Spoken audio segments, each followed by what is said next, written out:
Ça commence mal. J'arrive quelques jours avant le début de la compétition. Session d'entraînement, plan d'eau parfait. J'arrive, j'explose ma meilleure planche. Donc, du coup, ça me met un beau coup au moral. J'ai ma planche de réserve. Donc, le jour J, début de la première manche, genre 5 minutes avant la première manche, je fais un run d'essai, regamelle, et là j'explose de nouveau ma planche de réserve. Donc du coup je suis à poil, je retourne tout penaud à la plage, et là heureusement j'ai mon shaper de l'époque, là, Marek, qui me prête sa planche de vitesse, et je fais toute la compète avec. Donc, et là, on a l'opportunité de claquer nos vrais premiers chronos officiels. Donc on s'était battu pendant une semaine à faire 41 nœuds à Val-Visbé, et on arrive là-bas au bout je crois le premier jour de tentative officielle, je fais 44 nœuds 90, 45 nœuds quasiment. Donc je fais record du monde de kite une première fois.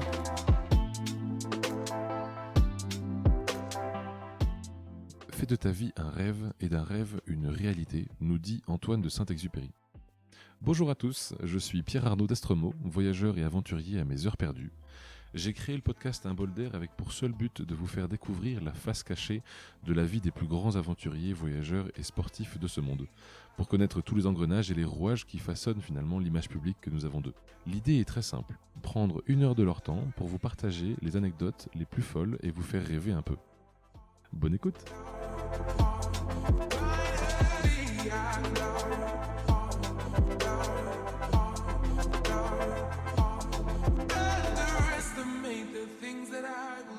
Bonjour à tous, aujourd'hui j'accueille Alexandre Kézergue. Salut Alexandre.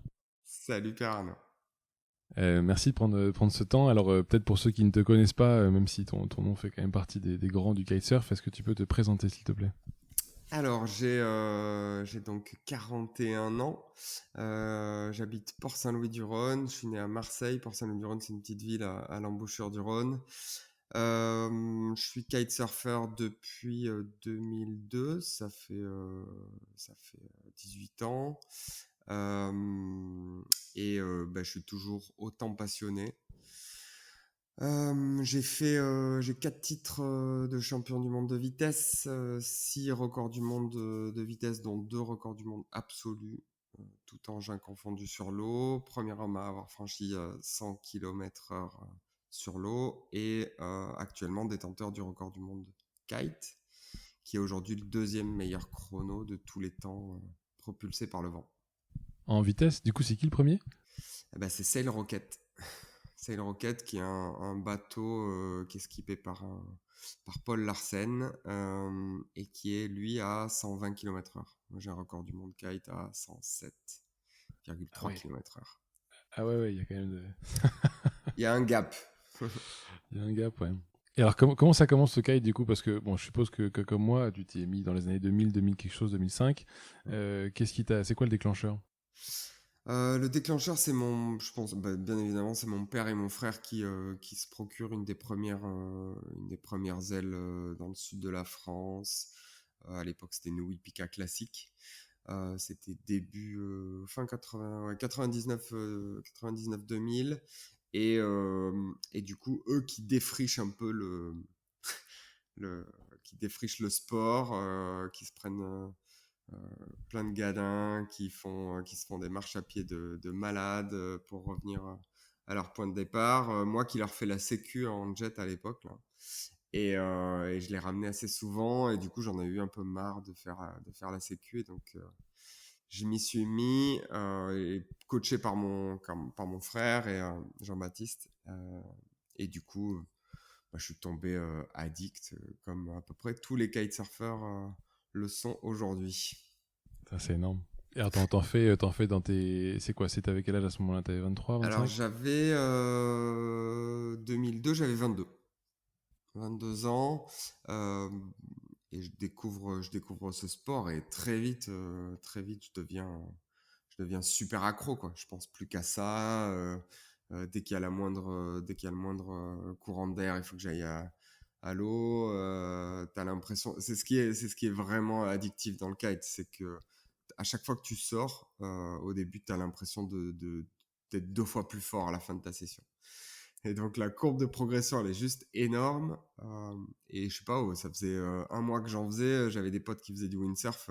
Je sautais à 4-5 mètres de haut, je leur passais au-dessus du mât et tout. Et les mecs, ils étaient dingues, quoi. C'est Et, extraordinaire. et je pense que c'est cet apport en sensation qui fait que ça te rend encore plus addict. Et nous, dans le sud de la France, on a quand même des conditions pour le kite qui sont juste idéales. Plan d'eau plat, vent assez fréquent, voire très très fréquent. Et du coup, toutes les clés pour devenir addict au sport, quoi. En plus, je pense que le gros avantage que tu vas avoir aussi sur le kite, c'est qu'à l'inverse d'un surf, qui est un très beau sport aussi, tu ne t'arrêtes pas. Donc, tu es non-stop en train de rider. Ouais. Et tu gagnes un peu ça, quoi. Ouais, t'as ça et t'as le fait que ça soit aussi beaucoup, beaucoup plus facile. Bon, on parle pas du côté sécurité qui est bien évidemment une grosse part dans la difficulté du sport et le maniement de la voile, etc., ou le maniement du kite, mais par rapport à du surf ou même de la planche à voile, t'apprends 10 fois plus vite, 100 fois plus vite qu'en surf. Là, la courbe de progression étant énorme, c'est ce qui rend, c'est définitivement ce qui rend accro, quoi. Est-ce que tu te mets très vite à la compétition? Parce que du coup, quand si t'as 22, tu dois être. T'as fait des études? Je me souviens plus. Ouais, j'ai fait des études de marketing à Marseille, à Lumini, à l'école de commerce de Marseille. Ouais. Et l'année où je termine mes études, c'est l'année où je tombe accro au kite. Donc c'était Ok.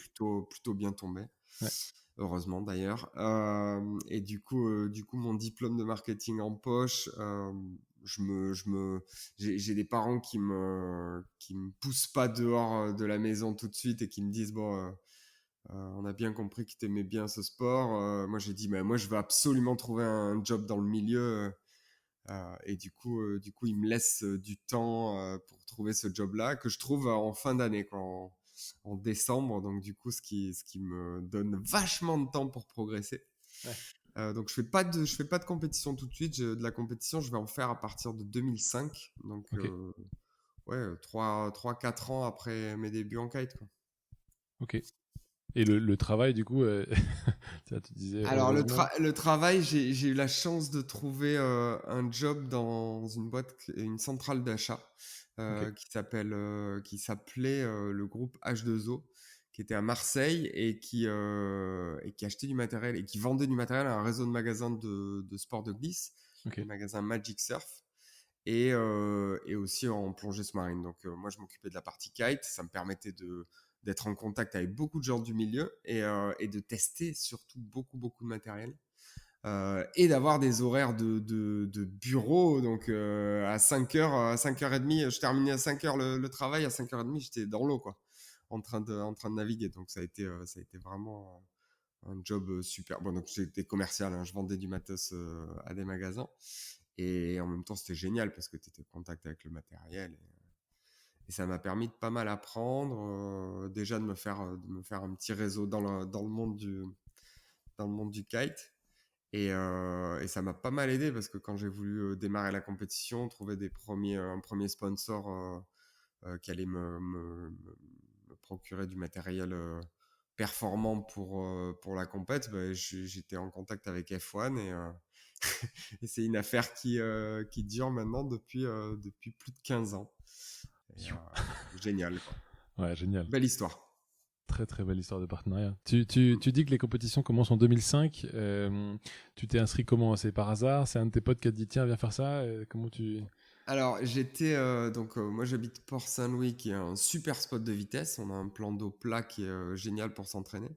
Et je m'entraînais avec un copain à moi qui s'appelle Sylvain Morin et qui lui faisait du windsurf de vitesse avant.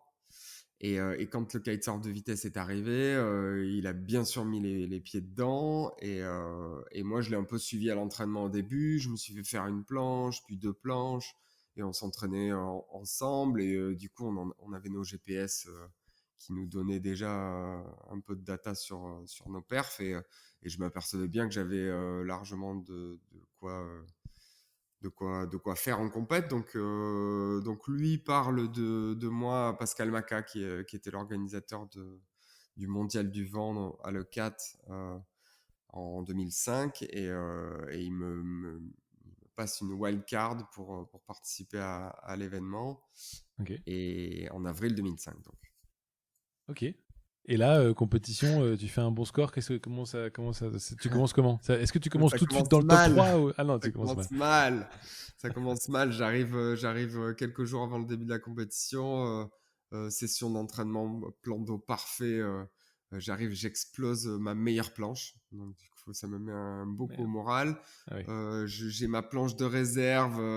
Euh, donc, le jour J, début de la première manche, genre 5 minutes avant la première manche, je fais un run d'essai, voilà, bah, regamelle, et là j'explose de nouveau ma planche de réserve. Ah Donc merde. du coup je suis à poil, je retourne tout penaud à la plage, et là heureusement j'ai mon shaper de l'époque, là, Marek, qui me prête sa planche de vitesse, et je fais toute la compète avec. Donc qui était bon.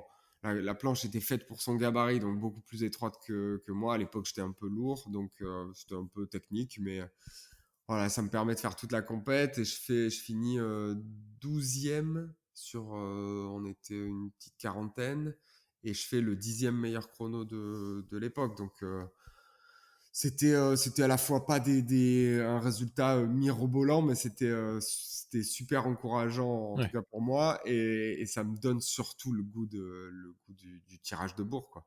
Ouais. Donc là, j'avais mis le doigt dedans, et je l'ai plus jamais lâché. Pour ceux qui connaissent pas, comment ça marche une compétition de vitesse? Alors, on est chronométré sur une portion de la plage qui fait 500 mètres. Ok. Bien évidemment, de préférence en ligne droite, hein, on est d'accord. On Ouais. passe entre deux bouées. Et en fait, on passe à tour de rôle devant ces caméras, sachant que un bonhomme peut s'élancer derrière moi quelques secondes après moi, tu vois, et passer la porte quelques secondes après moi. On peut être plusieurs en même temps sur le run, mais en tout cas, on prend le départ tout seul, et l'arrivée normalement tout seul, si tu rattrapes personne. Mais donc voilà, on est chronométré sur 500 mètres. On fait des manches qui font en général entre 1 et 2 heures. Et en fait, ils prennent la moyenne de tes deux meilleurs chronos. Donc, Ok. et on fait autant de manches que le Les- permettent les conditions de vent C'est ça. pendant 3, 4, 5 jours de la compétition. Et en moyenne, t'en fais combien? Tu fais quoi? Tu fais 25, 30 ou Ah, je 150? fais 100 km par jour. Ça Ah ouais. fait, je sais pas, ça doit faire une Ouais, bonne, ouais, 200, une 220, ouais. 15-20 runs par manche. Tu fais 2-3 manches par jour, voire 4.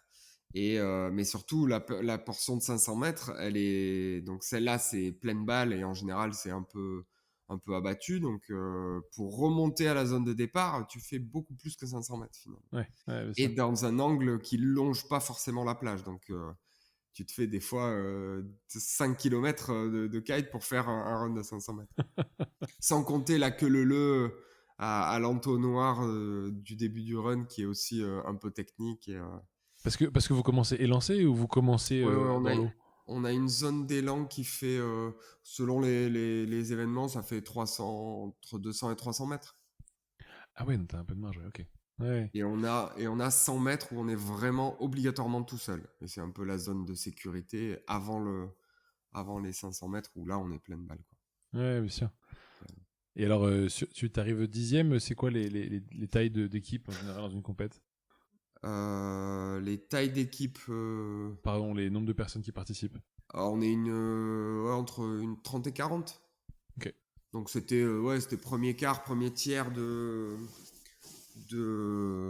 la flotte. Donc moi Ouais, j'étais c'était vachement super encourageant, content. ouais. Mm. Ouais, ça c'était plus pour comprendre à quel point il y a du monde sur l'eau, tu vois. Est-ce qu'on est sur un mode tarifa ou est-ce que sur un mode, tu vois, juste pour resituer. Ouais, alors du coup, il y a que les compétiteurs qui sont sur la zone, Ouais. et ce qui permet d'avoir un plan d'eau quand même qui est assez dégagé. Bon. Et du coup, ça te chauffe pour l'année suivante de mettre Ah encore mieux? ben, alors ça me chauffe plus rapidement que pour l'année suivante, en fait. Euh, la compète d'après, c'est Fuerteventura aux Canaries, Ok. euh, au mois de juillet. Et là, moi je me dis, ah, j'aimerais trop continuer. j'aimerais trop retenter ma chance, je suis sûr que je peux mieux faire, je vais m'entraîner pour et tout ça. Et en même temps, j'ai la boîte qui subit ses premières difficultés économiques et qui me propose justement à l'époque un licenciement économique. Donc ce qui me permet de partir, en gros, de pointer au chômage. En plus, à l'époque, il y a ce qu'on appelle la CRP, une convention de reclassement personnalisée par la NPE, là, Ouais, depuis Pôle emploi, ouais, et qui permet de toucher l'intégralité de ton salaire pendant un an. euh, Bien sûr, en montrant que tu cherches plus du travail que si tu étais normalement inscrit à Pôle emploi. Et du coup, ça me permet moi à la fois de continuer à m'entraîner quand même plutôt intensément. Donc on va dire que c'est cette voie-là que j'avais d'ores et déjà choisi dans mon reclassement personnalisé. ouais, Et du coup, je m'entraîne, ça me permet de faire la compète à Fuerte. Là, du coup, je termine 10e, donc il y a une petite progression. ouais. Et en même temps, voilà, le lifestyle compétition, pouvoir t'entraîner tout le temps, c'est juste énorme. En plus, j'ai du coup l'indemnité tous les mois qui tombe et qui me permet réellement de vivre, quoi. Donc, et de m'entraîner. Donc, un peu meilleur résultat à Fuerte, donc à l'été. Et là se profile une première grosse épreuve en Namibie qui aura lieu au mois d'octobre. Et, euh, et là, je fais en sorte de pouvoir me payer un billet d'avion pour aller à cette compétition, partager du matos avec mon copain Sylvain Morin, là, qui est lui, qui était déjà rider officiel F1. Donc on se dit, on part tous les deux, on partage un quiver d'ailes. À l'époque, c'était les premières tribales Ok. qui avaient beaucoup plus de dépower que des ailes que les ailes classiques. C'était au début c'était les débuts du vrai choqué sur les voiles.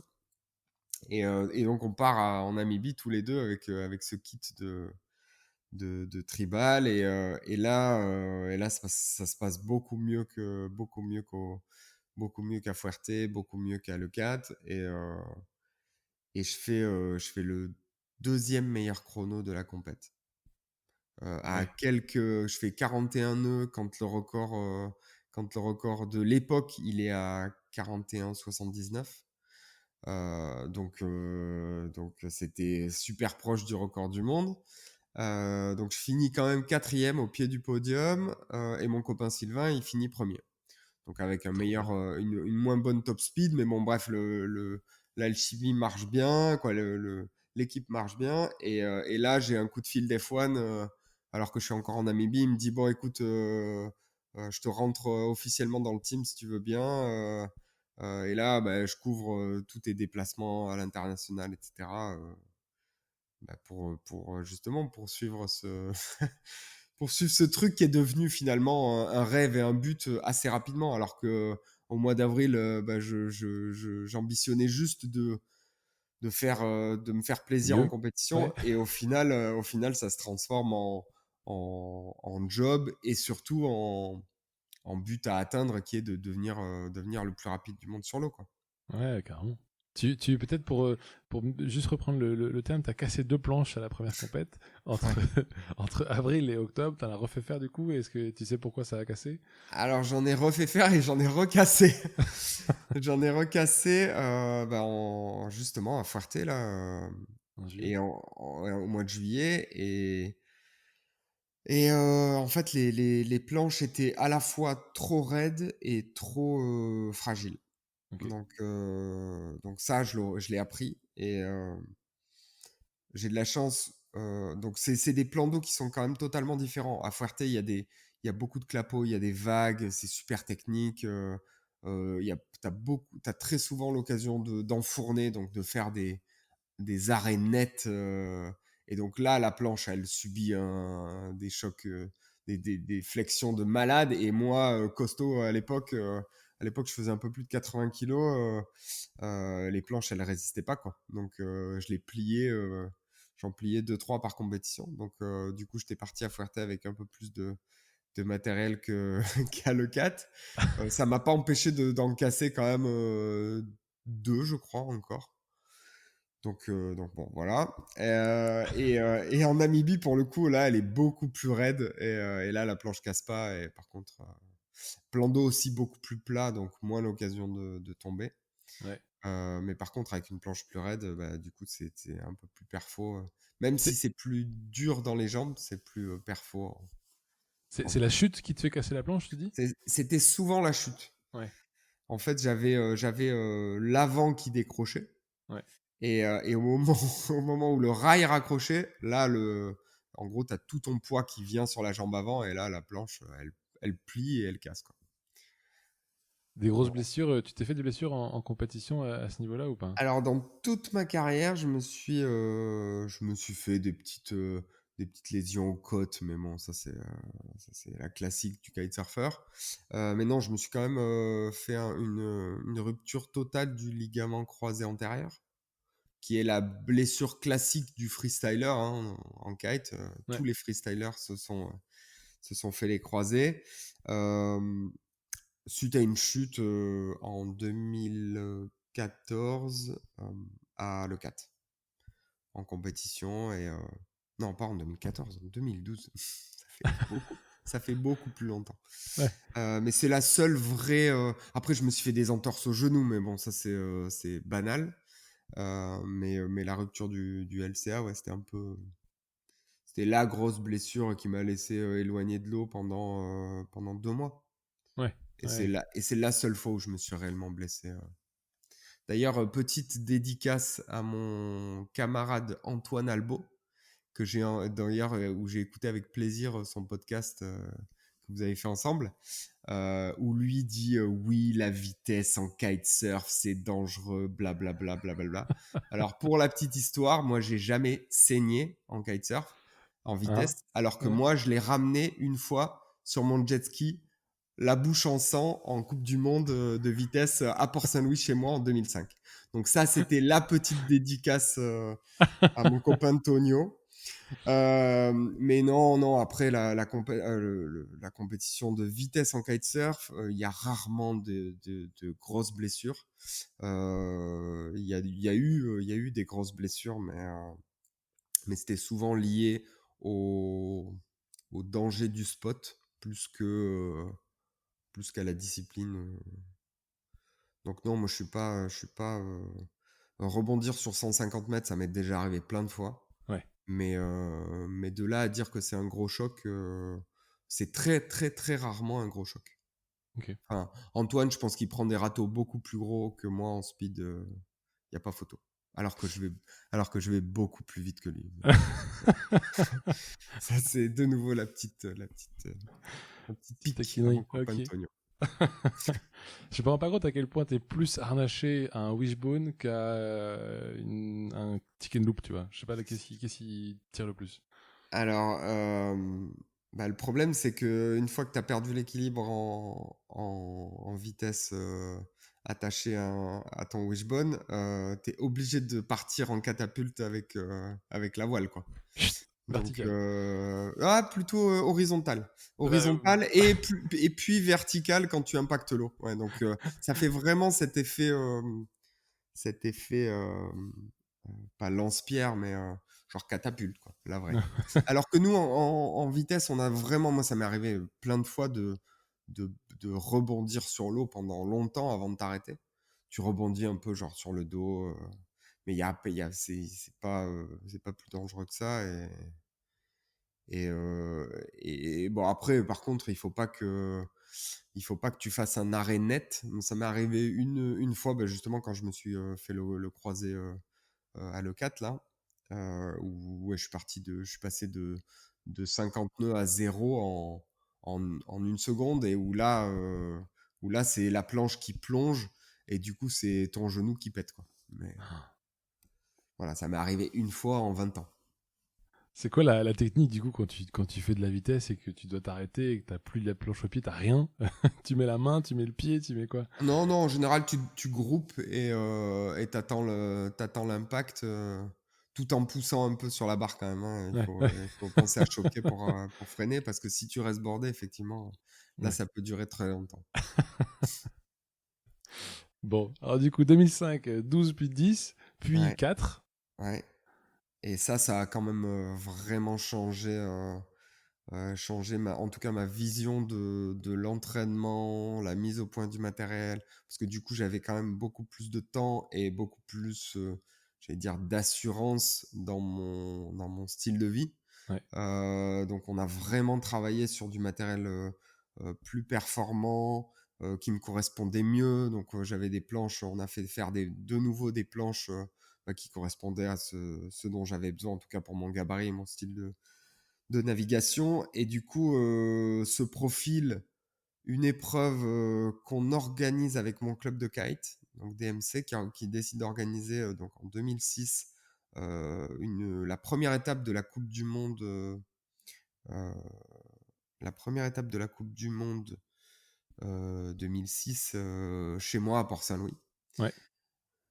Et où là c'est à la fois de la pression parce que tu es à domicile, tu es devant, mais à la fois une motivation énorme parce que tu as tes potes qui se démènent pour l'organiser, qui t'encouragent sur la plage. Le plan d'eau, tu le connais comme ta poche.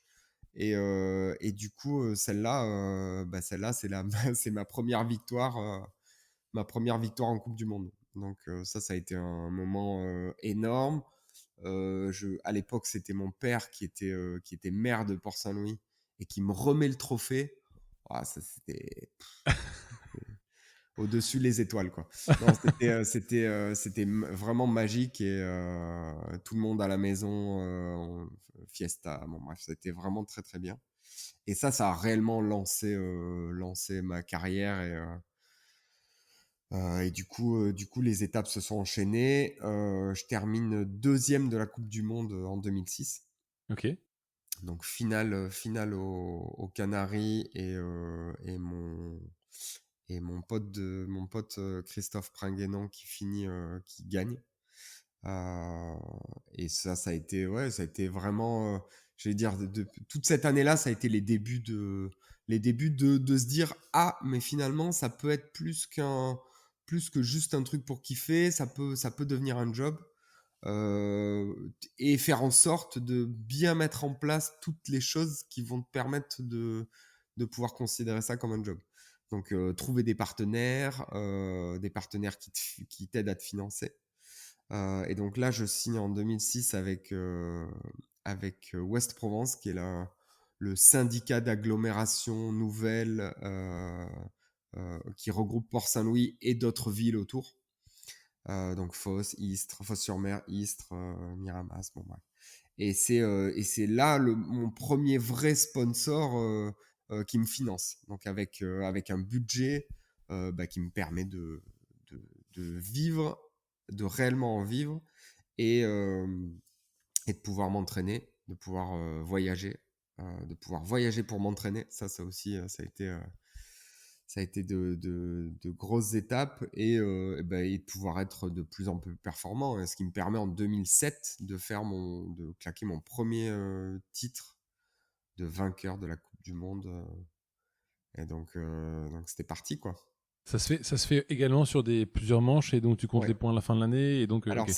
c'était à l'époque, on avait plusieurs étapes dont faisait partie Port-Saint-Louis, le Mondial du Vent, Fuerteventura, la Namibie. Ça faisait un circuit et en fait il fallait gagner. Chaque fois que tu gagnes une étape, tu prends 0,7 points. Quand tu finis deux, tu prends 2 points, etc. Et à la fin de l'année, c'est celui qui a le moins grand nombre de points qui remporte le championnat et c'est ce qui se passe en 2007. Ah oui, ok, dans l'autre sens du coup. Ok. Ouais, Ouais, donc faut aller le moins loin possible dans les points. Ouais, ok. c'est ça. Ah, ok. Donc ça a été mon premier titre de champion du monde, c'était magique, donc 2007. Et donc ça se passait en Namibie, à Walvis Bay. Ouais. Et à la fin de l'épreuve, on a l'opportunité de se déplacer avec un groupe de coureurs à Luderitz, Mhm. donc dans le sud de la Namibie, où donc Sébastien Catlan, qui qui était un coureur qui courait contre moi en compète, local d'Afrique du Sud, lui, quoi, il habitait en Afrique du Sud. Et il avait découvert ce spot de Luderitz, spot de malade, où il y avait un vent de fou qui soufflait. Et il décide d'organiser le premier événement en mode cow-boy, quoi. On descend, on est, je crois, une dizaine, dont plus de la moitié étaient des coureurs français. On fait un convoi et on descend à Luderitz, tester le spot. Et avec accessoirement un homologateur qui est là pour homologuer les premiers chronos. Un chronométreur, un homologateur de la WSSRC. Et là, on a l'opportunité de claquer nos vrais premiers chronos officiels. Donc, on s'était battu pendant une semaine à faire 41 nœuds à Val-Visbé. Et on arrive là-bas au bout je crois, le premier jour de tentative officielle, je fais 44 nœuds 90, 45 nœuds quasiment. Donc, je fais record du monde de kite, une première fois. Pas. Ouais, donc ça avait bien posé les choses. Après, Sébastien Catlan, quelques jours plus tard, fait 46 nœuds, je crois 46 nœuds 90, donc nouveau record du monde. Moi, le lendemain, je fais 47 nœuds 80. Bon, bref, on se tire la bourre comme ça jusqu'à finir. Je termine avec le meilleur chrono, 47 nœuds 92. Donc, je rentre en France avec le chrono de kite qui avait pris 7 nœuds, quoi. Donc Extraordinaire. c'était Ouais. juste non 6 nœuds, pardon. Ce qui était juste dément. On fait la couverture de Kiteboarder Magazine. Bref, c'était le Donc non seulement t'es champion, mais en plus. ouais. Et en plus, je fais mon premier record du monde de vitesse kite. Quoi, mes premiers, mais au final, il y en a qu'un seul qui comptera, c'était celui de la fin. Ouais. Mais voilà, c'est l'année 2007 qui se termine en apothéose, quoi. Clairement. Donc voilà, ça a été quand même de grands moments. Et puis ça a continué d'enchaîner, quoi. 2000, je fais donc champion du monde en 2007, 2008, 2009. Ouais. Avec toujours Donc en parallèle du circuit, on descend à Val-Visbé au mois de septembre-octobre. On descend à Luderitz, pardon. Oui, ok. Et, Ouais. et on fait des records qui vont de plus en plus vite, quoi. Avec une équipe de franchise, donc Sébastien Catlan, Manu Taube, Christophe Pringuenon, qui se mettent à affronter le Rob Douglas, mon concurrent américain avec qui je me suis tellement tiré la bourre. Voilà, donc du coup, on fait des records. En 2008, on fait le record du monde absolu de vitesse sur l'eau. Ok. Deux fois. Donc là, on passe encore un next step, un step, et là, le kite devient l'engin le plus rapide du monde, Ok. tout engin confondu. Ouais. Donc, c'est Rob Douglas qui fait le premier record du monde absolu, 49 nœuds et quelques. Quelques jours plus tard, Sébastien Catlan qui fait 50 nœuds, 50 nœuds 36, je crois, et qui fait donc premier homme à avoir franchi 50 nœuds. Donc Ouais. là, ça fait pareil, un énorme bruit. Et moi qui fais le lendemain 50 nœuds 57. Donc, voilà, des résultats de dingue. Tout le monde de la vitesse sur l'eau qui n'y croit pas, qui bien sûr qui nous félicite, hein. À l'époque, on se tirait la bourre avec l'hydroptère d'Alain Thébault, qu'on a littéralement, à qui on a coupé l'herbe sous le pied, quoi. C'était un bateau qui valait plusieurs millions d'euros. Il y avait plusieurs millions d'euros qui étaient mis dedans tous les ans. Et puis nous, on arrive avec notre petit matos de kite et on pulvérise le record du monde de vitesse absolue sur l'eau. Ce qui était assez incroyable pour l'époque, et surtout ce qui lance encore plus moi ma carrière, parce qu'on fait des retombées en communication de dingue. On fait l'équipe, on fait tous les journaux télévisés.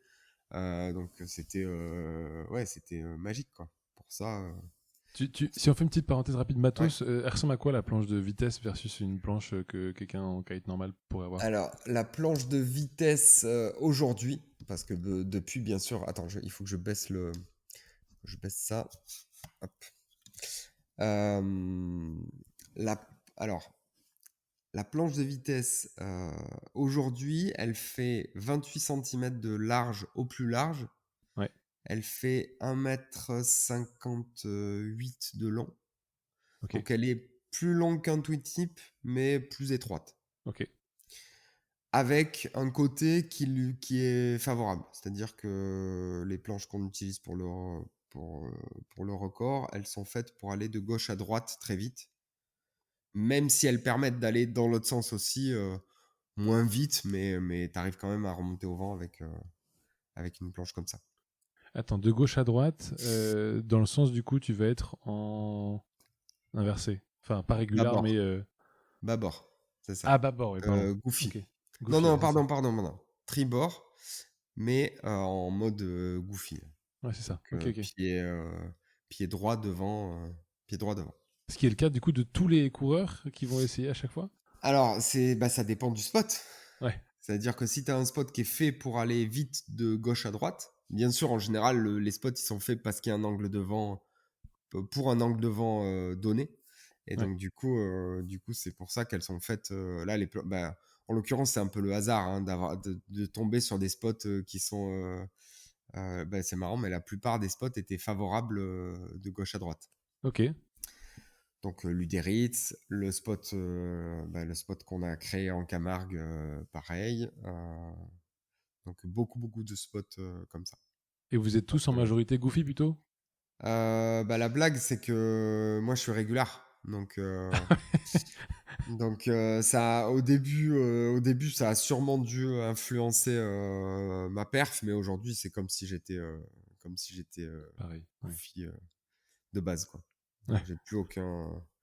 Par contre, si je veux aller sur des spots donc bâbord où je vais être régular, là c'est un peu, ça demande un tout petit temps d'adaptation quand même.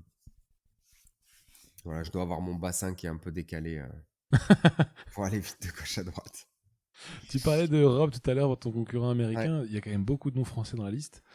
Ouais. À ton avis, c'est quoi les plus grosses. Est-ce que tu penses que la France a vraiment apporté, alors vous en particulier, du plus au kite, enfin, versus toutes les marques qui sont connues initialement, bon, F1 mis à part bien sûr, plutôt américaines quoi. On est Les Neish, les machins. ouais pour en fait le marché français, ça reste, je pense, le deuxième ou le troisième plus gros marché au monde. Ouais, Derrière, le premier, ça doit être l'Allemagne et on doit presque vendre autant qu'aux États-Unis, quoi, en France. ouais, ouais. Donc on est quand même une grosse nation de kite et on a été que ce soit au début du freestyle ou on a eu des marques qui se penchaient sur la compétition. Et au début, il y a eu Takun, après il y a eu F1, donc c'est quand même ça a toujours été des marques avec bien sûr des coureurs français et qui ont fait, je pense, pas mal progresser le sport. Mais bien sûr, les autres marques ont fait aussi avancer le schmilblick, mais, euh, mais je pense que la compétition a fait aussi que la représentativité des Français, elle a jamais été mauvaise. On a toujours été à un très bon niveau, quoi. Ouais, Et clairement. encore aujourd'hui, quoi. Et encore aujourd'hui. Mm, 2006, 2007, 2008, 2009, c'est un peu tes années phares. mm, Donc jusqu'à 2009, donc vous battez justement ce record, tu dis, en 2008. ouais. Mais tu vas le faire encore une fois. Qu'est-ce qui se passe à partir de 2009? Alors, non, c'est surtout 2009, je suis champion du monde. 2010, euh, là, c'est une année un peu particulière parce qu'on n'a pas de championnat du monde. Ok, Et on n'a qu'une épreuve, c'est l'Uderitz en Namibie. ok, Euh, et celle-là, elle est vraiment focus record, quoi. Donc, il n'y a pas de titre qui est décerné officiellement en 2010. ouais. Et là, c'est l'énorme bagarre Sébastien Catlan, Rob Douglas et moi. Où là, je fais, donc dès le début, je crois que c'est la première journée de tentative, je fais 54 nœuds 10, ce qui fait 100 km/h.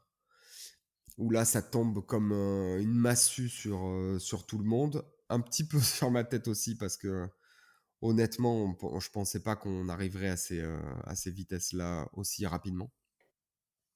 Ah, On était, vache. pour rappel, donc le dernier en 2000, en 2008, je fais 50 nœuds 57. Ouais. En 2009, l'hydroptère repasse devant Ok. avec un run à 51 nœuds 36. L'année suivante, donc en 2009, je fais record du monde kite, mais c'est pas un record du monde, c'est plus un record du monde De absolu, vitesse. puisqu'il y a l'hydroptère qui est devant. Ouais. Et je fais 50 nœuds 98, je crois, 97. 50 nœuds 98. Donc un peu déçu. Un seul jour de tentative cette année-là à l'Uderitz, donc bon, bien évidemment, pas le temps de pousser la machine et tout, alors que je sais que j'en ai un peu sous le pied, mais au final l'hydroptère garde son record. Il faudra attendre un an encore, où là, dès les premiers jours de course, je fais 54 nœuds, donc 100 km/h. Donc le record du monde absolu, il passe de 51 nœuds 36 de l'hydroptère à 54 nœuds. Ouais, Donc encore là, un gap, ouais. on lui colle 3 nœuds, quoi, 2 nœuds et quelques. Ouais. Donc c'est un énorme pas en avant pour la vitesse à la voile, et bien sûr un énorme pas pour nous kitesurfers. Le record tient, ce 54 nœuds 10, il tient 15 jours. Et un des derniers jours de la tentative, là, il y a une méga tempête. Il y a des conditions de navigation qui sont ce qu'elles sont. Ça fait partie aujourd'hui de l'histoire, mais un canal qui est à moitié vide, donc avec des berges qui sont immenses. D'ailleurs, il y a très peu d'images de ce jour-là. Et là, il y a Sébastien Catlan qui s'élance en premier dans des conditions, moi, où je refusais d'aller à l'eau, tellement c'était devenu chaud. Et qui fait 55 nœuds, donc 55 nœuds 30. Et une demi-heure plus tard, Rob Douglas qui fait 55 nœuds 65. Donc là, un truc de malade. Il prend un tampon de l'espace le run suivant où il se fracture le poignet. Bon, bref, des conditions hardcore. Et moi, à ce moment-là, je me dis, bon, la marée montante, elle arrive à un certain niveau et je me dis, bon, ça y est, arrête de faire ta pleureuse, va à l'eau. Donc je fais un run et là je fais 54 nœuds. Donc le vent, je pense que le vent avait un petit peu baissé aussi. Il n'était pas nucléaire comme au début. Le vent baissant un petit peu et je fais 54 nœuds 93. Donc je fais pas de record du monde. J'améliore mon chrono, mais je fais pas de record du monde. Et ça s'arrête là. Ça s'arrête là jusqu'en 2012. Quand je rentre en France, mon père me dit, donc après ce record-là, après cette session, donc on est fin 2010, mon père me dit, Alex, plus jamais tu retournes dans des conditions. Parce que lui, il avait vu les images, lui, il avait vu les photos, donc il m'a dit, il faut que on trouve des solutions pour faire un record dans des conditions plus safe. Et donc du coup on se dit, chez nous, on a tout ce qu'il faut, on a du Mistral fort qui peut être nucléaire aussi, qui peut être plus fort que ce qu'il y a à l'Uderitz. Par contre, sur un plan d'eau naturel, on sait on peut pas trouver ce qu'il nous faut, et il faut qu'on arrive à creuser un canal de la même façon que c'était fait à l'Uderitz les dernières années. Et où là, ça met du temps, on met vachement de temps à trouver l'endroit. Et on trouve un spot parfait en plein cœur des Salins à Salin-de-Giraud. Et où là, on vient au mois de février, donc c'est février 2012, des conditions de vent de malade. Par contre, un froid polaire. Genre les anguilles dans l'étang, elles gèlent tellement il fait froid. Et là, on se dit, putain, l'endroit, donc on trouve un étang. Donc mon père avait trouvé un étang. Ça fait partie de l'histoire, ça. Mais en gros, il a superposé. Il a utilisé Google Earth, hein, les outils du 21e siècle. À défaut d'utiliser une carte, on avait des traces de GPS d'entraînement que j'avais à Port-Saint-Louis, donc chez moi. Donc j'avais en gros ma trajectoire d'élan, le virage et les 500 mètres en ligne droite avec un certain angle par rapport au vent. Et donc il se dit, mais pourquoi pas récupérer ces traces de GPS, donc ces angles par rapport au vent, et les superposer dans les salins qui ont un territoire qui est immense, avec des étangs, bien sûr, des tables salines, où là, tu vois un peu les tables les étangs roses, là, où ils récoltent le sel, où là, c'est même pas envisageable de faire des essais de vitesse parce que tu survis pas en cas de chute. Mais on se dit, avec tous les étangs qu'ils ont pour alimenter ces tables salines, on va bien trouver un étang qui a l'orientation presque parfaite. Et donc là, il cherche pendant je sais pas combien de temps. Et un jour, il vient me voir, il me dit, je crois que j'ai trouvé et tout. On a un endroit, on va aller checker. On va voir ce que ça donne en vrai et voir si l'orientation est bien respectée et tout. Et on avance. Et donc, on vient au mois de février, donc froid polaire. Et là, on regarde l'étang et on se dit, bah ouais, cet étang, la berge, elle est parfaitement orientée. Si on creuse au pied de cette berge pour faire une empreinte et arriver à avoir la profondeur d'eau requise, parce qu'on a besoin de, en gros, 30 cm d'eau minimum pour homologuer un record. On creuse, on remplit un petit peu et on a notre canal de vitesse. Aussi simple que ça. Bon, en fait, il s'avère que ça n'a pas été du tout aussi simple que ça, bien sûr.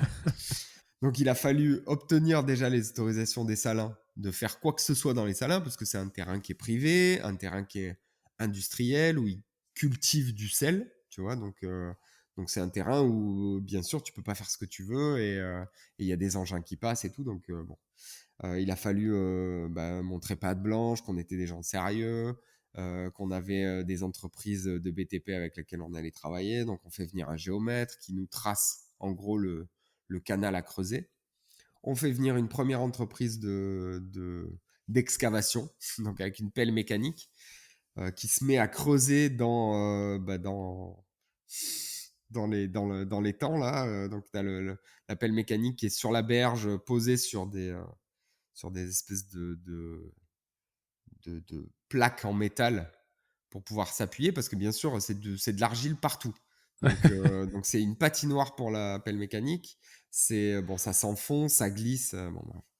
Et donc la première entreprise, la sa pelle mécanique, en fait, il nous a un peu mené en bateau, mais la pelle mécanique, elle était trop courte, le bras était trop court, le mec était pas assez bon en pilotage, donc il nous creuse un truc un peu brinque-ballant là, donc on se dit non, c'est pas possible, il faut qu'on refasse venir une autre entreprise de travaux publics là, qui arrive là avec une pelle mécanique, avec un bras de 8 mètres, quoi, qui pouvait aller chercher 8 mètres, avec un pointeur laser qui te pointe exactement combien il y a de profondeur. Donc, du coup, là, au bout de 2 semaines, elle arrive à nous tracer un vrai canal. Et donc là, on se retrouve avec l'arme de destruction absolue de record entre les mains.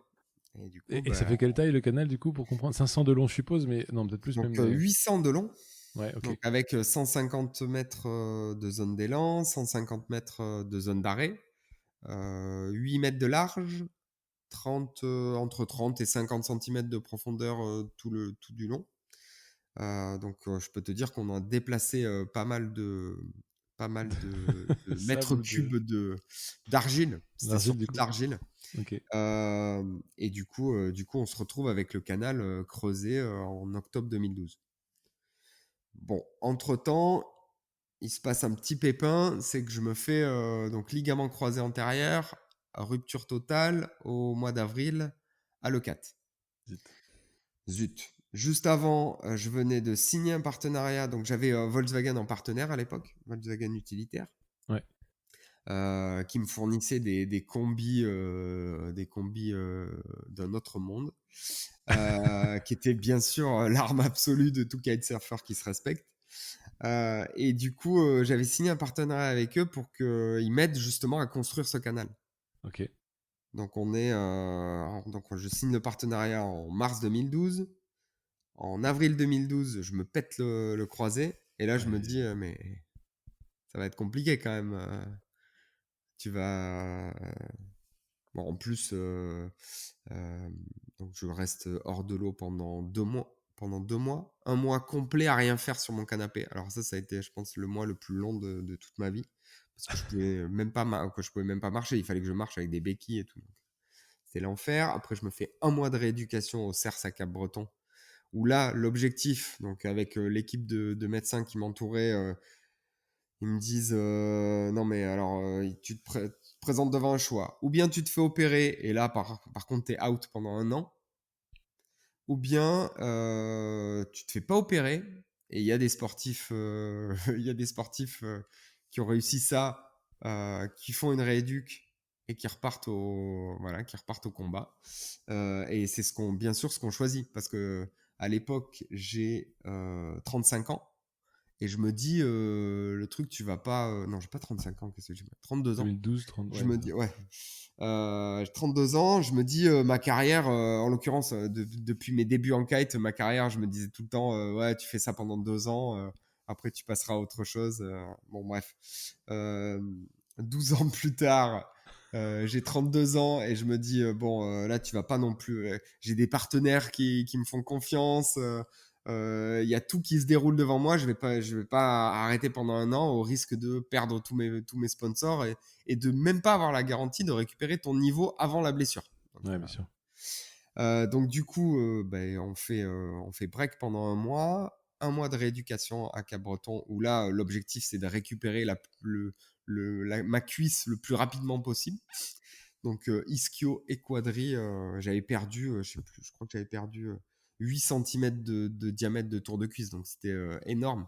Et en fait, le quadri, c'est le muscle que tu perds le plus rapidement en restant sur ton canapé, Ok. en gros. Ouais. Donc,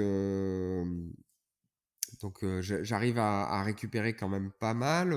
Au sortir d'un mois de rééduc, ça va. J'ai encore des douleurs parce que bien sûr, le choc que j'avais, la contusion osseuse que j'avais eue au moment de l'impact en avril, celui-là, il met 6 mois à disparaître.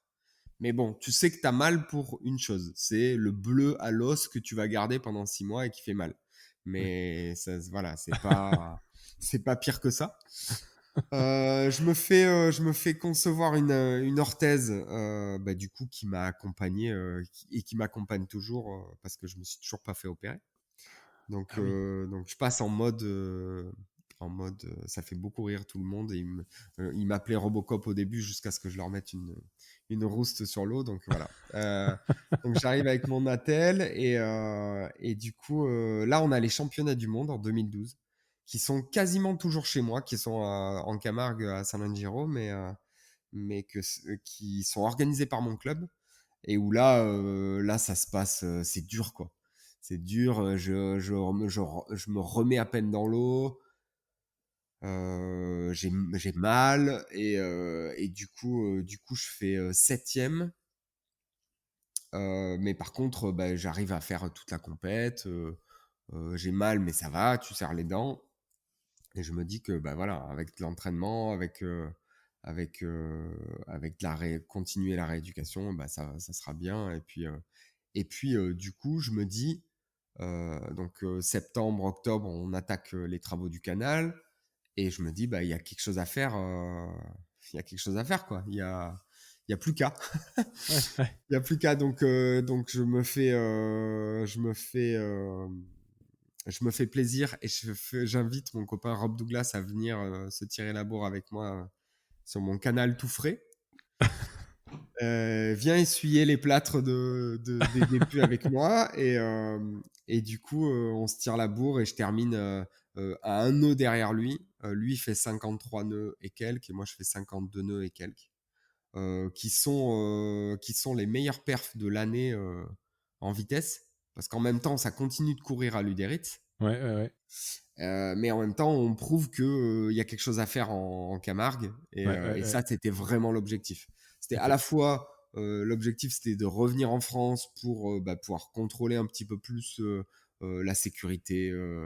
Le fait que si jamais il m'arrive un pépin, je suis à un quart d'heure du premier hôpital en hélico. Bon, bref, tout le dispositif sécu qu'on peut mettre en place et ramener le record en France parce qu'on sait très bien que le record, il est au final, on avait toutes les chances de le choper en France, Ouais, de le ramener en France.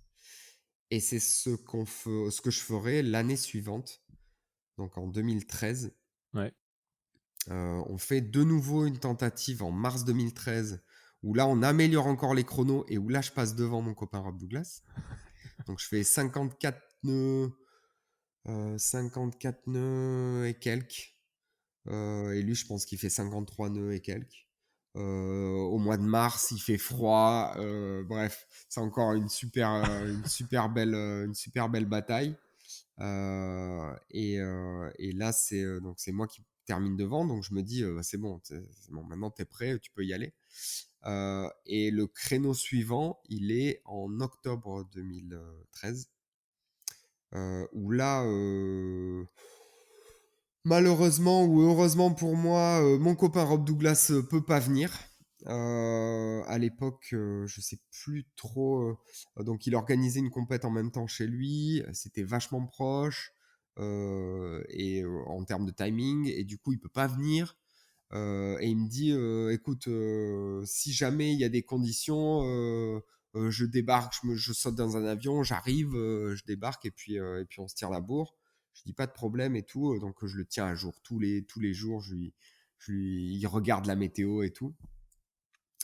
Et là, donc nous on attend vraiment des conditions de vent particulières, hein. Le Mistral, il faut vraiment qu'il soit avec un certain angle, donc il faut qu'il soit entre 350 et 0, 0 étant le plein nord, 350 c'est le nord-nord-ouest. Et du coup, il faut vraiment qu'il ait cette orientation-là pour que le canal soit vraiment optimal.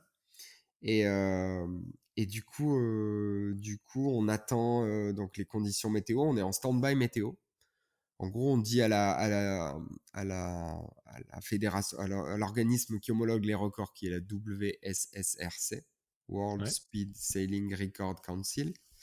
On leur dit, on va tenter le record dans cette fenêtre-là. Donc, bien sûr, tu payes, hein, parce que sinon, c'est pas rigolo. Ouais. Tu payes assez cher d'ailleurs. Euh, pour qu'on te mette à disposition un homologateur qui va faire en sorte que toutes les conditions de record soient respectées, que ce soit bien toi qui sois à l'eau avec ton LICRA, avec ton numéro, que le système de chronométrage qu'on utilise, il est homologué, que c'est bien toi sur la vidéo.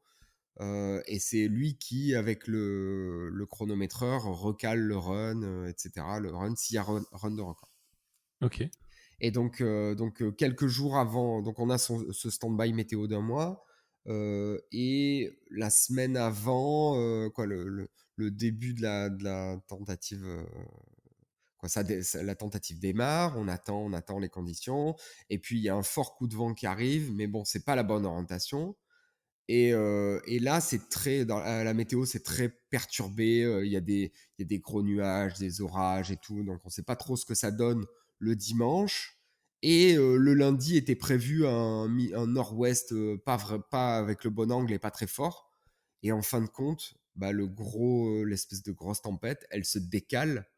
Et en fait, ce qui était prévu le dimanche avec des orages, et ben, ça se transforme en tempête de Mistral plein de nord le lundi. Et là, Rob, lui, il avait une personne qui était en charge de la météo pour lui et Ok. qui lui dit non, non, ça le fera pas.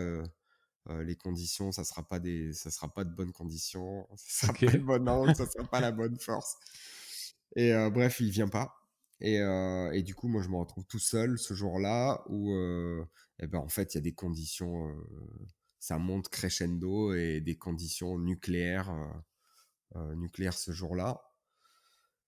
Et je fais 3 runs au-dessus du record.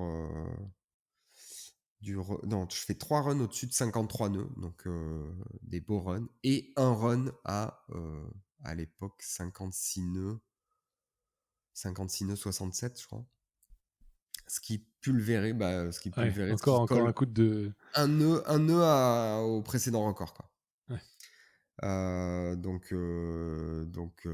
Démentiel. Donc j'ai mes potes de l'orga de la tentative qui sont là avec moi. J'ai pas forcément de pression d'adversaire, donc je suis vraiment relâché.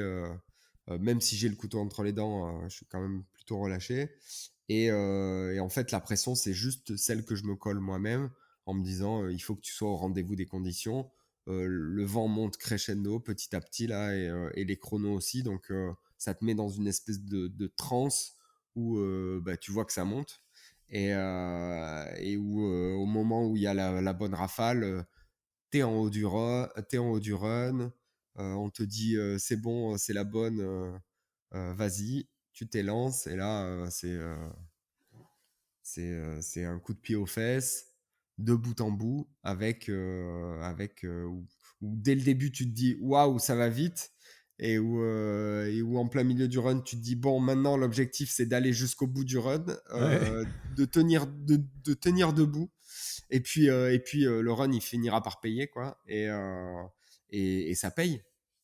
Et ça paye, et ça fait run de record du monde, et franchement, quoi. Donc, Et encore une fois, ouais. ouais. Et pour comprendre peut-être, tu dis que tu vas souvent un petit peu plus au largue en y allant pour gagner un peu en vitesse. C'est-à-dire que tu remontes à pied après le canal? On a l'avantage, et c'est ce qui fait la force du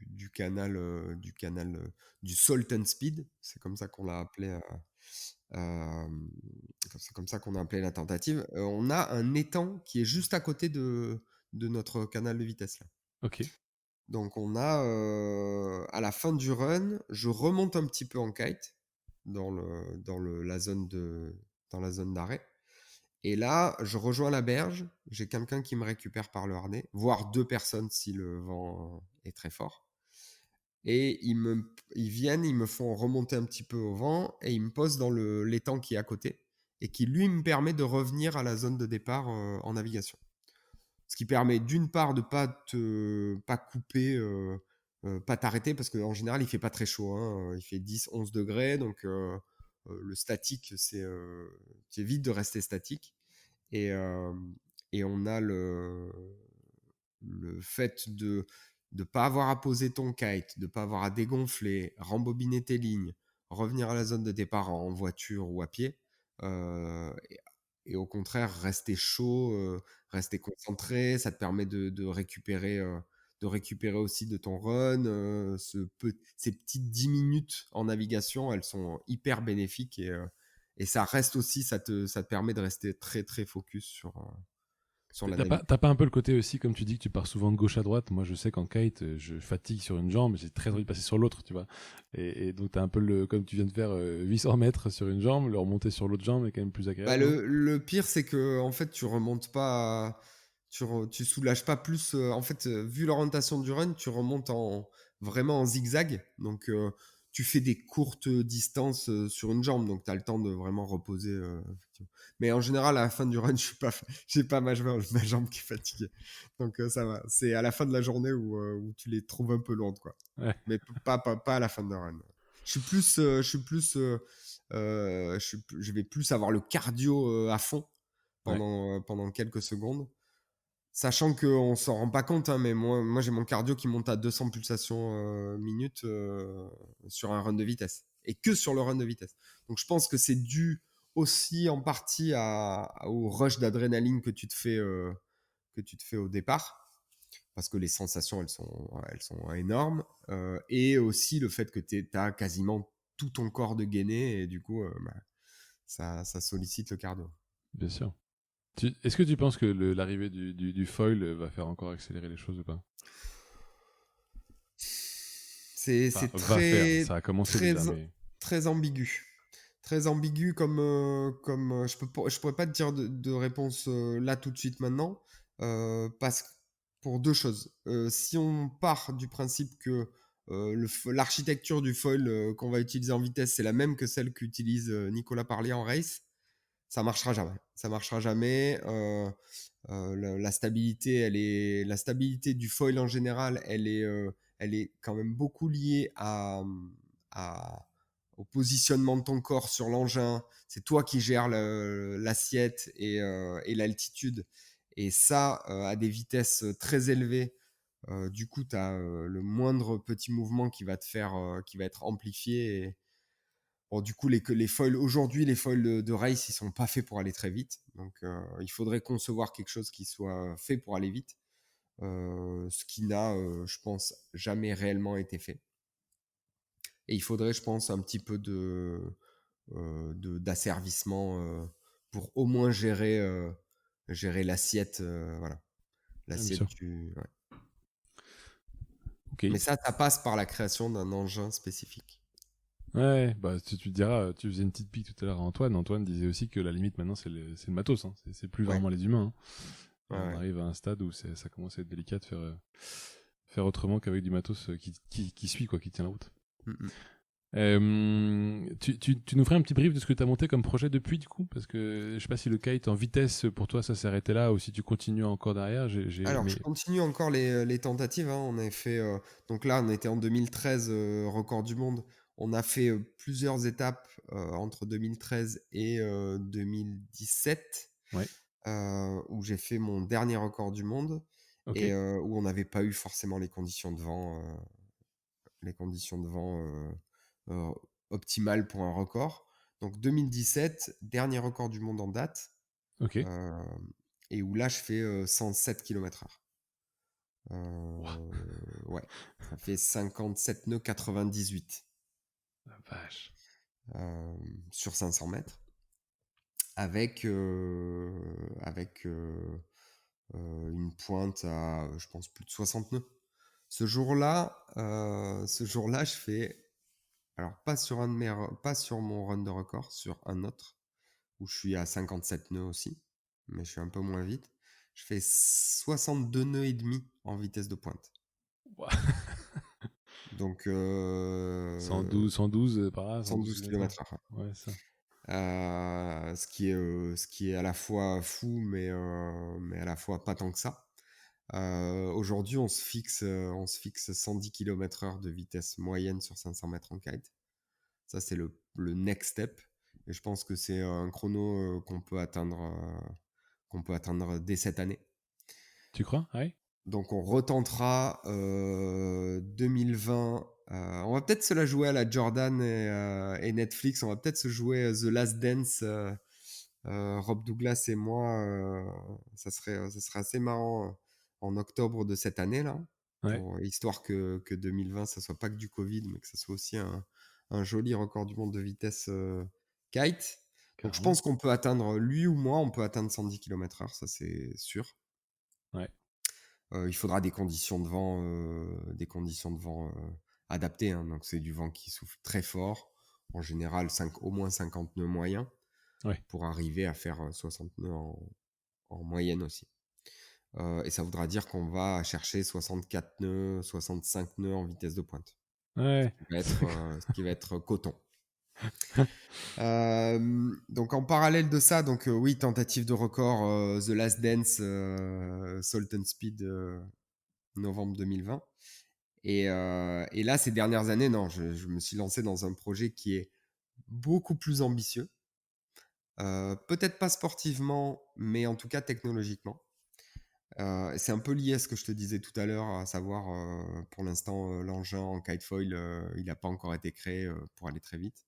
Ouais. Euh, je suis parti du constat en 2012, je savais que pour aller chercher le record du monde absolu que venait de claquer Sail Rocket, donc à 65 nœuds en moyenne, 120 km/h, je savais qu'on n'y arriverait probablement jamais en kite. Et lui, il l'a claqué quand? C'était quand ce Et lui, record-là? il a claqué en 2012. Donc, Ah ouais, pour ouais. la petite histoire, hein, le jour où on s'apprête à démarrer notre première tentative de record du monde Salt and Speed avec Rob Douglas en Camargue, c'est le Rocket nous pète 65 nœuds. Ouah. Donc là, on se prend un petit peu l'uppercut euh, dans la mâchoire. Surtout Rob, parce que c'était lui qui avait le record à cette époque-là. Ouais. Mais bon, du coup, je sais pertinemment que au fond de moi, on n'arrivera jamais à ces vitesses-là en kite. D'une part, technologiquement, ça risque d'être compliqué. Et d'autre part, au niveau risque et prise de risque et sécurité, là, c'est juste. Si tu veux envisager de faire 120 km/h en moyenne, ça veut dire que tu vas faire 130 km/h en vitesse de pointe. Une chute à 130 km/h, à moins d'être en mode bibendum de chez Michelin, jamais tu t'en sors au niveau des cervicales, au niveau de la colonne vertébrale. Bref, l'objectif, c'était pas de se blesser. Ouais. Donc je me dis, il va falloir faire comme Sail Rocket, créer un engin de vitesse. Comment on fait? On sait que la puissance, moi je sais que le kite a ce surcroît de puissance par rapport à une voile classique et ou une aile rigide comme les bateaux de la coupe. On a cette troisième dimension aussi du fait qu'on peut bouger une aile, quoi. Alors que c'est juste impossible avec une voile. Euh, et du coup, Ouais. on a ce potentiel. Pardon. Non, je dis oui, pardon. Ouais. Donc, on a ce potentiel qui est fou avec l'aile de kite. On a, pourquoi pas faire un engin qui soit à base de foil, hein, parce que c'est quand même aujourd'hui les solutions qu'on a trouvées, en tout cas les plus optimales, celles qui ont le plus de potentiel. Et du coup, partir sur un projet comme ça pour aller chercher un nouveau record du monde absolu. Et entre-temps, je fais connaissance avec pas mal d'entrepreneurs des startups de la tech Ouais. au travers d'un think tank d'entrepreneurs qui s'appelle The Galleon Project, Ok, ouais. dont je deviens le directeur sportif, donc en charge de trouver des destinations hors normes pour amener les entrepreneurs à faire du kite et à échanger entre eux, à émuler des bonnes pratiques dans le milieu, faire des retours, voilà, se faire des retours d'expérience entre eux. Donc au départ, un espèce de club d'entrepreneurs think tank. Ouais. Et où là, je suis amené à rencontrer plein d'entrepreneurs que bien sûr j'écoute avec des oreilles grandes ouvertes, euh, qui sont bien sûr fans de mes aventures kitesurfistiques, avec qui j'ai énormément de plaisir à échanger, à leur, euh, à leur donner des tips, des astuces pour les voir progresser. Il y en a que j'ai vu démarrer en kite et au final, aujourd'hui, je les vois partir en vacances, se faire des trip kite. Donc, c'est une super satisfaction. Mais en même temps, il y a toute cette phase brainstorm entre eux, échange et tout, où là, je me positionne en simple spectateur, j'écoute et je me dis pourquoi pas devenir entrepreneur déjà, et se dire c'est pas si dingue que ça par rapport à ce que tu as fait toute ta carrière. C'est presque plus simple. Il suffit d'avoir une idée Ouais. et une bonne idée. Et du coup, je parle de mon projet entre discussions, tu vois, à table et tout. Je suis amené à discuter de comment je vois mon futur, comment je vois le futur de la vitesse à la voile et tout. Et donc, j'ai des gens qui sont devenus après des amis avec qui j'échange un petit peu plus et qui me disent ouais, ton projet, il est juste génial. Euh, Par contre, comme ça, présenté comme ça a l'air de ce que tu fais toi à plus grande échelle, donc de la communication, du marketing sportif, de la communication événementielle. Ouais. Donc, est-ce qu'il n'y a pas possibilité de faire plus et de faire plus grand, plus loin que du marketing sportif? Et donc, est-ce que t'as pas une idée au travers de ce projet? Est-ce qu'on peut pas trouver une idée de business model derrière au travers de cette idée, en utilisant cette idée? Et on triture un peu le truc dans tous les sens et tout, et on se dit, ma foi, c'est quand même, il y a des exemples comme Solar Impulse, qui est une aventure d'exploration, un exploit, qui est mené pendant 10 ans il y a 160 ingénieurs, 170 ingénieurs qui ont bossé pendant 10 ans pour concevoir cet engin fou pour un défi encore plus fou, et qui sont arrivés au bout et qui ont développé de l'innovation pour justement répondre à leurs besoins, répondre à leurs problèmes. Ils ont été obligés de développer de l'innovation. Euh, Pour et ceux qui du ne connaissent coup, pas, Solar Impulse, c'est bien l'avion qui fait le euh, tour du monde sans se poser. alors c'est l'avion qui a fait le tour du monde sans énergie fossile. C'est ça. Donc Ok. juste avec de l'énergie solaire. Ce qui était au départ, quand Bertrand Piccard il a parlé de ce projet-là, tout le monde lui a dit mais t'es complètement barge, ça marchera jamais, t'y arriveras jamais, les batteries c'est trop lourd, les panneaux solaires c'est trop lourd, l'avion il va falloir qu'il fasse 60 mètres d'envergure, mais il sera trop lourd, donc du coup il pourra pas voler. Bon bref, du coup ils sont quand même arrivés au bout de leur objectif de faire un tour du monde sans énergie fossile au bout de 10 ans. Et ils ont développé avec leurs partenaires industriels, en l'occurrence, des marques comme Engie, comme Total, comme Solvay, comme Airbus. Ils ont développé de l'innovation. Et du coup on se dit, c'est grâce à ce projet-là que l'innovation est développée. Pourquoi pas monter une structure qui va au travers de faire la même chose, développer de l'innovation au travers de la réalisation d'exploits pionniers. Alors, on les appelle les Moonshot Challenge chez nous. On n'a rien inventé. Hein, c'est Google, ils utilisent la même dénomination aussi. Ok. Euh, et on se dit, pourquoi pas prendre le record du monde de vitesse comme premier exploit pionnier. L'objectif, c'est pas de réaliser un nouveau record du monde, c'est de pulvériser le record du monde de vitesse sur l'eau. Donc on se dit, on va pas faire 121 km/h, on va faire 150 km/h, Ok. histoire de bien poser les choses. Mais par contre, à objectif fou, à objectif inatteignable, donc on rappelle, hein, 150 km/h sur l'eau, propulsé par le vent. Et juste à la force du vent, pas plus.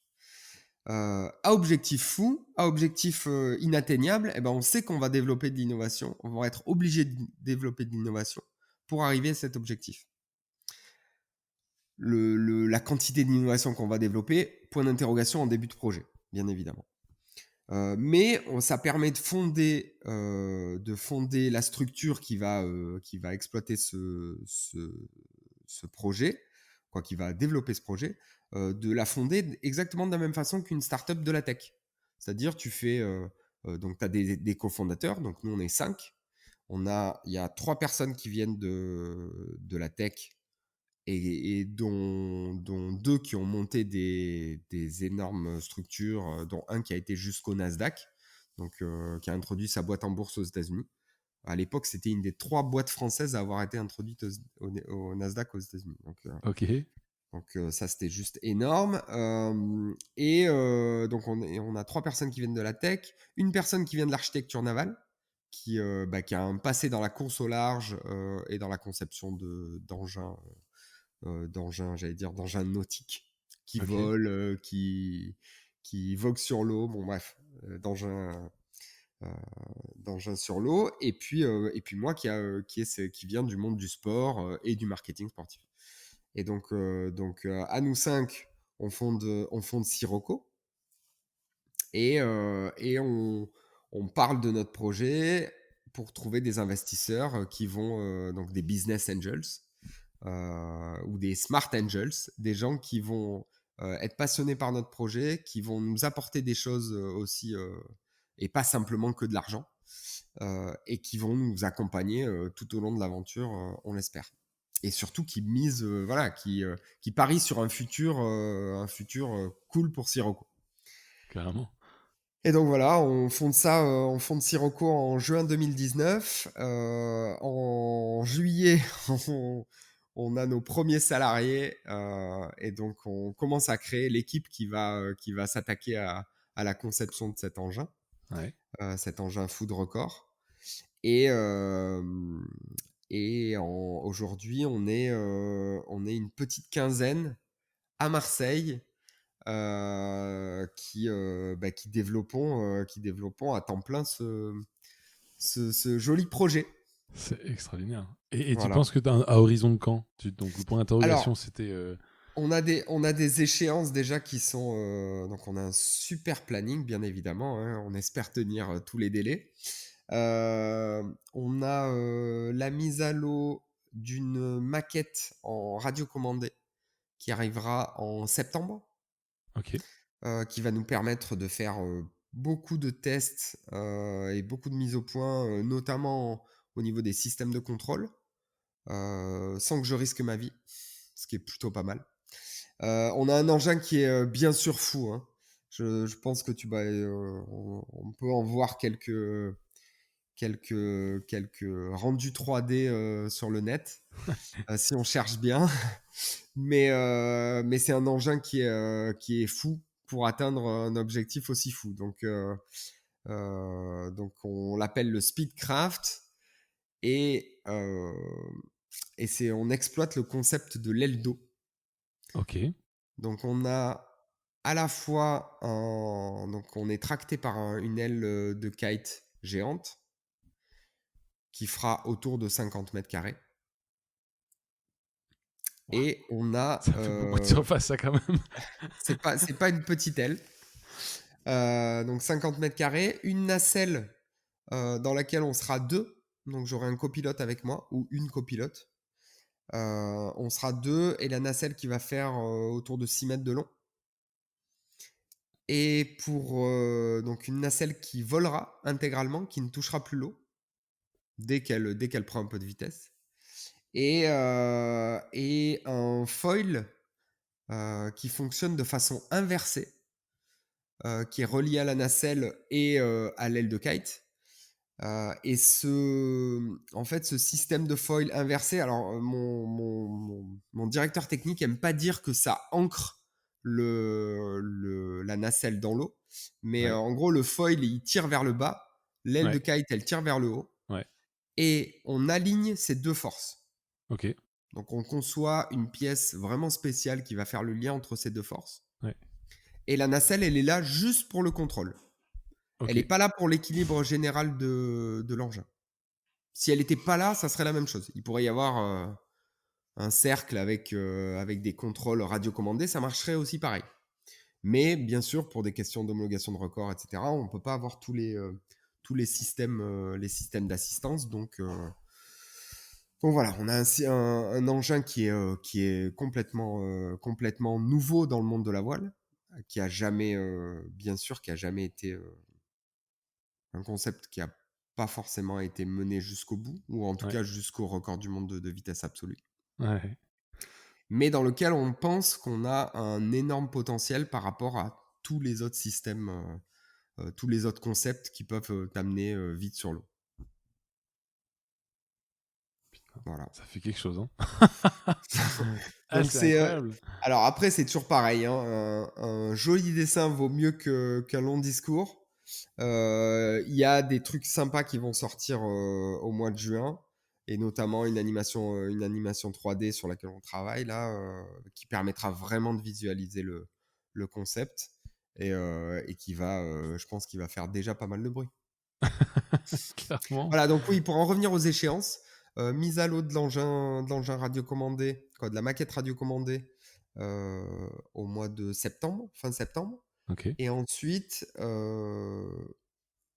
on débute les travaux de conception du proto final du Speedcraft en début 2021.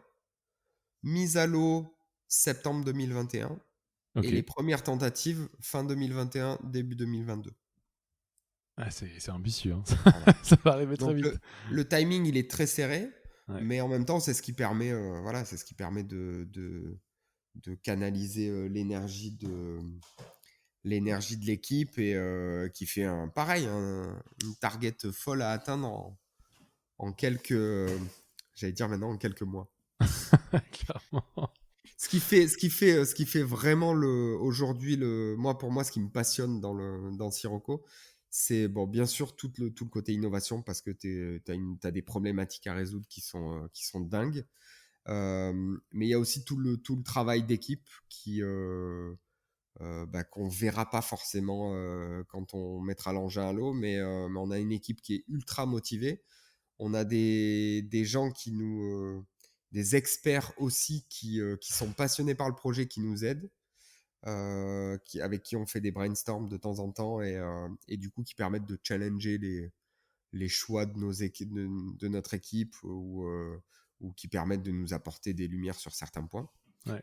Des gens qui viennent de la Coupe de l'América, qui viennent du monde du parapente, donc avec de gros bagages techniques et de gros palmarès souvent. Ouais. Et du coup, c'est à la fois jouer avec cette relation d'équipe vraiment core qui est aujourd'hui 100% Sirocco et un écosystème autour de gens passionnés et avec qui dès que tu parles du projet, ils ont les étoiles qui brillent dans les yeux. Et ça, c'est vraiment le truc qui fait que c'est passionnant et c'est même passionnant d'en parler, quoi. Bah ouais, clairement. T'as des gens qui t'inspirent quand même malgré tout ce que tu peux faire et ce que tu as pu faire toi en tant que leader, notamment sur les records. T'as quand même des gens encore qui t'inspirent Ouais, aujourd'hui? bah oui, des gens. Alors, c'est toujours, tu prends pas l'intégralité, mais quelqu'un comme Martin Fourcade, en termes de persévérance et d'arriver à garder une telle performance physique aussi longtemps, et le mec, ou des Michael Phelps, tu vois, qui cumulent les records parce qu'ils sont à la fois hors normes, mais c'est aussi des techniciens et des athlètes qui se dépassent à l'entraînement. Donc ça, oui, c'est bien sûr des exemples, des gens que tu mets au panthéon, quoi. Euh, mais après, des gens comme François Gabard aussi, que j'adore dans le milieu de la voile et qui est pareil, lui, quand on parle kite, les premières fois, je lui ai fait faire ses premiers bords en kite. Dès que tu parles du truc, ben, du coup, tu vois l'œil du technicien, l'œil de l'ingénieur qui brille et il a trop envie de comprendre comment ça marche. Et là, aujourd'hui, il est j'allais dire, au guidon d'une machine folle. Ouais, c'est une machine à Et ces garer. mecs-là, ils se lancent tout seuls à faire le tour du monde. Le tour du monde en solitaire dans les années qui arrivent là. Donc voilà, c'est au niveau techno aussi, c'est des exemples que j'aime suivre. À Voilà, et l'extérieur. après des explorateurs, t'en as à l'appel et qui vont au bout d'eux-mêmes ou qui vont au bout de leur idée. Ouais, des Bertrand Piccard, c'est pareil, c'est des gens qui, la première fois qu'ils parlent de leur idée, on leur dit, mais ça marchera jamais. Ça marchera jamais. Alors le mec, il se prend. Et c'est ça aussi qui est formidable chez ces gens-là, c'est qu'ils ont une capacité de résilience qui est hors norme. C'est-à-dire que le mec, il se prend 10 baffes, son avion il se crache, c'est pas grave, tu vois, il est au bord de il est au bord de la faillite, et puis il négocie, il récupère des fonds, et puis il arrive tu vois, et ça repart, et puis il arrive encore des déconvenus, et voilà. Mais c'est ce qui fait en même temps le charme aussi de l'aventure. Si c'était super facile, il n'y a personne qui le ferait, quoi. Ou il y a tout Bah le monde oui. qui le ferait. Et ça Ou tout serait le monde plus de qui ferait, ouais. Et l'aventure. ça serait plus une aventure. Ouais. Bon, t'as l'air vachement addict à la vitesse. Tu comptes t'arrêter un jour ou pas? Je pense que quand je vois mon père, je suis mal barré, quoi. Mon père, il a bientôt 70 ans et il pense qu'à aller vite en kite ou en kite et en kite. Donc non, je suis pas sûr que j'arrive à me passer de la vitesse. J'essaie de m'en passer sur la route. J'ai beaucoup de problèmes. J'ai encore de perdre 3 points là, il m'en reste encore quelques-uns, donc ça va. Mais non, je préfère. Bah, du coup, j'ai découvert la moto il y a 3 ans, 4 ans, Ouais. au travers d'un partenariat que j'ai avec Honda. Et ils m'ont fait découvrir la moto sur piste, coachée par des géants aussi. J'ai mon copain Jean-Michel Bayle qui est pareil, qui est champion du monde en motocross, qui a fait de la vitesse après sur circuit, qui fait du kite aussi.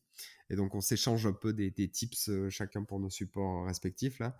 Ouais. Mais il me coach en moto et c'est juste magique sur circuit de voir ce qu'il est possible de faire et les vitesses qu'on atteint sur circuit. Bon, bien sûr qu'on n'envisage pas d'atteindre sur la route, hein, on est bien d'accord. Tout en étant quand même dans un univers sécurisé. Non, cette addiction à la vitesse, je l'ai au même titre que je l'ai en kite. J'ai pareil envie d'aller vite en moto. Alors bien sûr, je me fais souvent tirer les oreilles par mes différents coachs qui me disent que je mets la poignée dans le coin un peu trop rapidement et que heureusement les motos sont faites aujourd'hui avec de super bons antipatinages qui font comme si de rien n'était. Mais du coup, cette addiction, ouais, ça permet de. Moi, c'est le smile, que j'aille vite sur l'eau, que j'aille vite en moto sur circuit. C'est cette même amour de la vitesse, ou en tout cas attrait pour la vitesse qui est génial. Alors, non, pour répondre à ta question, non, je pense que j'en serai jamais rassasié, bien évidemment. Bon, t'as encore un peu de temps, tu m'as dit quoi, 41 ans? Ça va, t'as encore un Ouais, peu de temps. ouais, quand je vois mon père, il me reste encore quelques années devant moi. Ouais. Bon, Alexandre, ça fait déjà une bonne heure et demie qu'on discute. Mm. Avant qu'on se quitte, j'ai 3 petites questions pour toi. La première, c'est pour quelqu'un qui veut. J'espère que c'est pas le dernier livre que j'ai lu parce que celui-là, je pense que... Non. Bon, ça va. Non, la première, c'est plus pour quelqu'un qui souhaiterait se lancer dans la compétition de vitesse. Ouais. C'est quoi les étapes, selon toi, à lui conseiller? Alors, en premier lieu, c'est s'acheter une planche de kite, une planche de vitesse kite. Spécialisé? Ouais, Ça, ok. c'est la base. Autant tu peux t'y essayer avec ton kite de tous les jours, mais la base, c'est vraiment une planche de kite de vitesse. Alors, il y a des shapers qui en font. Tu peux acheter la même que moi, la même que j'utilise pour mes records dans tous les bons magasins F1. Ok. Donc ça c'est aussi Tu reprends une quelque même chose. tous les ans, toi? Tu changes le matériel tous les ans, toi aussi? Alors normalement on fait évoluer le matériel, mais là depuis 3 ans j'ai la même planche. Ok. J'ai la même planche, on fait évoluer l'aileron, on fait évoluer la construction à l'intérieur, mais en gros c'est la même forme. Donc aujourd'hui tu peux acheter exactement la réplique de celle que j'avais pour mon dernier record et ça sera trait pour trait exactement la même. Donc oui, en premier lieu, s'acheter une planche. Ok. Et ensuite? Et bien ensuite, te lancer dans l'eau. Est-ce que, Ça est-ce reste... que, est-ce, non, ma question c'est plus, ouais. est-ce que tu penses qu'il y a est-ce que c'est un choix de spot, un choix de Oui, conditions? oui, oui, oui, oui. Oui, il y euh, a aussi. Ouais, ouais, il y a bien évidemment le spot qui rentre en ligne de compte. Il faut que ça soit un spot plat. Qui veut dire plat en milieu naturel veut dire vent offshore. Alors, tu peux trouver après des parades hein, avec des bancs de sable qui se découvrent à marée basse.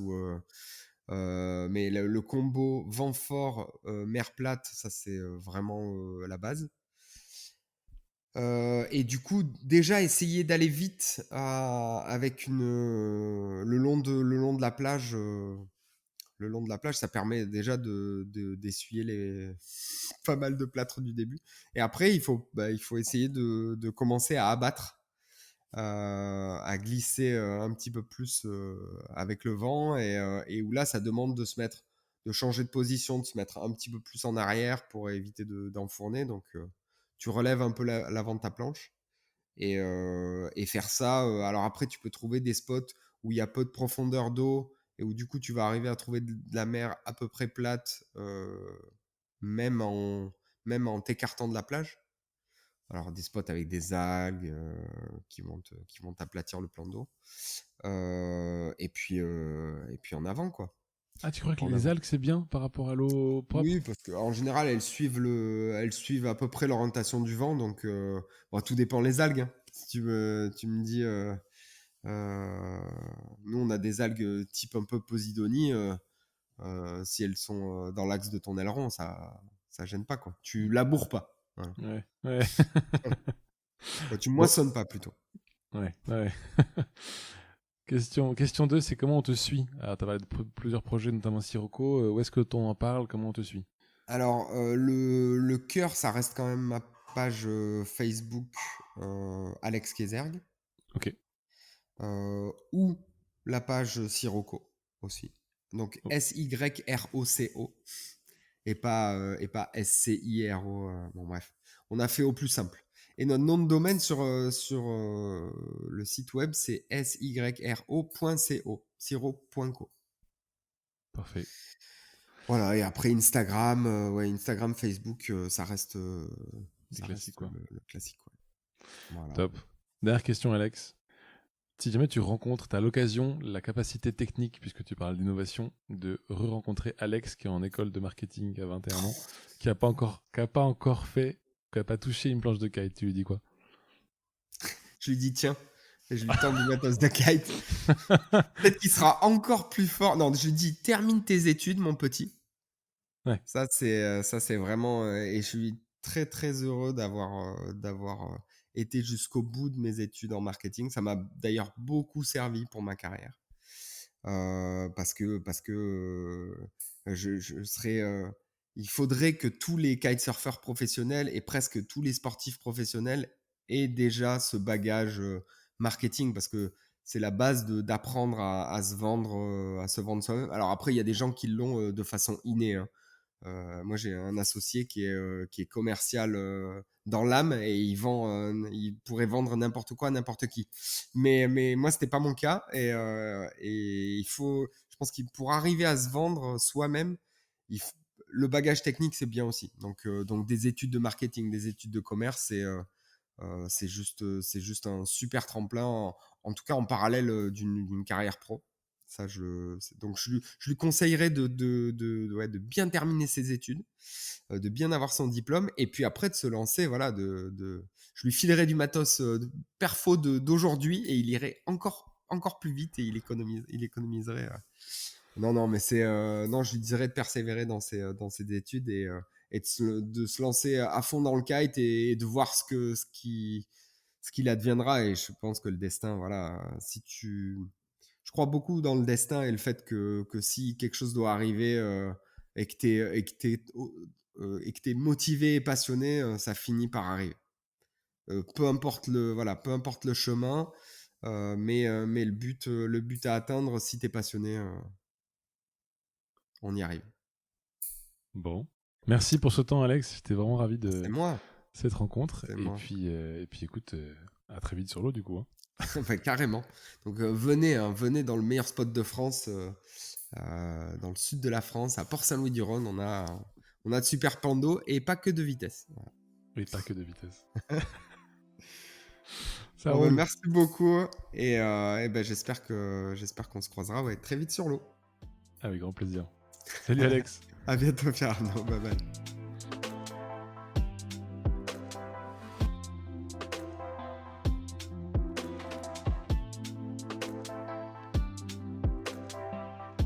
Si vous avez aimé ce podcast, n'hésitez pas à le partager à au moins 2 personnes pour le faire connaître encore plus. Et pour ne rien rater des prochains épisodes, pensez à vous abonner. À bientôt.